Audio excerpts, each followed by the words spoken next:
ലോക്സഭാ തെരഞ്ഞെടുപ്പിൽ ഉത്തർപ്രദേശിലെ വാരണാസി മണ്ഡലത്തിൽ പ്രധാനമന്ത്രി നരേന്ദ്രമോദി ഇന്ന് നാമനിർദ്ദേശ പത്രിക സമർപ്പിച്ചു. തുടർച്ചയായി മൂന്നാം തവണ പ്രധാനമന്ത്രിയായി മത്സരിക്കാൻ ഒരുങ്ങുകയാണ് നരേന്ദ്രമോദി.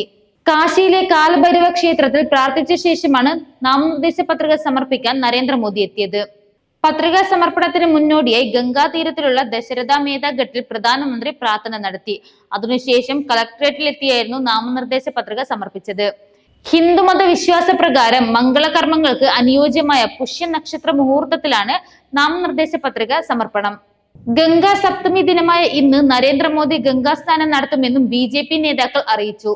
ഉത്തർപ്രദേശ് മുഖ്യമന്ത്രി യോഗി ആദിത്യനാഥ്, ബീഹാർ മുഖ്യമന്ത്രി നിതീഷ് കുമാർ, ഉത്തരാഖണ്ഡ് മുഖ്യമന്ത്രി പുഷ്കർ സിംഗ് ധാമി, മധ്യപ്രദേശ് മുഖ്യമന്ത്രി മോഹൻ യാദവ്, ഛത്തീസ്ഗഡ് മുഖ്യമന്ത്രി വിഷ്ണുദേവ് സായി, മഹാരാഷ്ട്ര മുഖ്യമന്ത്രി ഏക്നാഥ് ഷിൻഡെ, രാജസ്ഥാൻ മുഖ്യമന്ത്രി ഭജ്നാലാൽ ശർമ്മ, ആസാം മുഖ്യമന്ത്രി ഹിമന്ത ബിശ്വ ശർമ്മ, ഹരിയാന മുഖ്യമന്ത്രി സയാബ് സിംഗ് സനായി, ഗോവ മുഖ്യമന്ത്രി പ്രമോദ് ചവാന്ത്, സിക്കിം മുഖ്യമന്ത്രി പ്രേം സിംഗ് തമാങ്, ത്രിപുര മുഖ്യമന്ത്രി മാണിക് സാഹ എന്നിവർ മോദിയുടെ നാമനിർദ്ദേശ പത്രികാ സമർപ്പണ ചടങ്ങിൽ പങ്കെടുത്തു.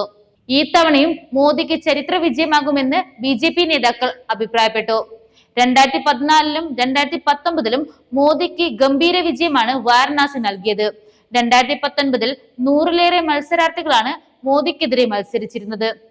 നാമനിർദ്ദേശ പത്രിക സമർപ്പിച്ചതിനു ശേഷം വാരണാസിയിലെ രുദ്രാക്ഷ കൺവെൻഷൻ സെന്ററിൽ BJP പാർട്ടി പ്രവർത്തകരുടെ യോഗത്തിൽ നരേന്ദ്രമോദി പങ്കെടുക്കും. ഇന്നലെ വാരണാസിയിൽ കൂറ്റൻ റോഡ് ഷോ നടന്നിരുന്നു. ജൂൺ 1-നാണ് വാരണാസിയിലെ വോട്ടെടുപ്പ് നടക്കുന്നത്. മോദി ഗുജറാത്തിന്റെ മുഖ്യമന്ത്രിയായി 3 തവണ തിരഞ്ഞെടുക്കപ്പെട്ടു. ആദ്യം 2001-ൽ കേശുഭായ് പട്ടേൽ സ്ഥാനമൊഴിഞ്ഞിടത്തേക്ക് അദ്ദേഹത്തിന് പകരം BJPയുടെ മുഖ്യമന്ത്രിയായി മോദി തിരഞ്ഞെടുക്കപ്പെടുകയായിരുന്നു. അതിനുശേഷം നടന്ന 3 നിയമസഭാ തിരഞ്ഞെടുപ്പുകളിലും BJPയുടെ സർക്കാർ അധികാരത്തിൽ വരികയും 2002-ലും 2007-ലും തുടർന്ന് 2012-ലും മോദി തന്നെ മുഖ്യമന്ത്രിയായി തുടരുകയും ചെയ്തു. 2001-ൽ കേശുഭായ് പട്ടേലിന്റെ മന്ത്രിസഭയുടെ നേരെ അഴിമതി, അധികാര ദുർവിനിയോഗം എന്നീ ആരോപണങ്ങൾ ഉയർന്നു വന്ന സാഹചര്യത്തിൽ ഗുജറാത്തിൽ പകരം ഒരു നേതാവിനെ കുറിച്ച് ഭാരതീയ ജനതാ പാർട്ടി ചിന്തിക്കാൻ തുടങ്ങി.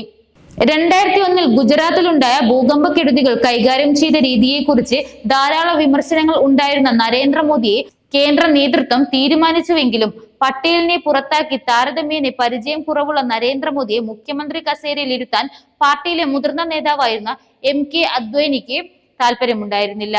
പട്ടേൽ മന്ത്രിസഭയിൽ ഉപമുഖ്യമന്ത്രിയാവാനുള്ള പാർട്ടിയുടെ നിർദ്ദേശം മോദി തള്ളിക്കളഞ്ഞു. ഗുജറാത്ത് സംസ്ഥാനത്തിന്റെ ഉത്തരവാദിത്വം ഭാഗികമായി ഏറ്റെടുക്കുന്നതിൽ തനിക്ക് താല്പര്യമില്ലെന്നായിരുന്നു മോദി കേന്ദ്ര നേതൃത്വത്തെ അറിയിച്ചത്. 2001 ഒക്ടോബർ 7-ന് ഗുജറാത്ത് മുഖ്യമന്ത്രിയായി മോദി സ്ഥാനമേറ്റു.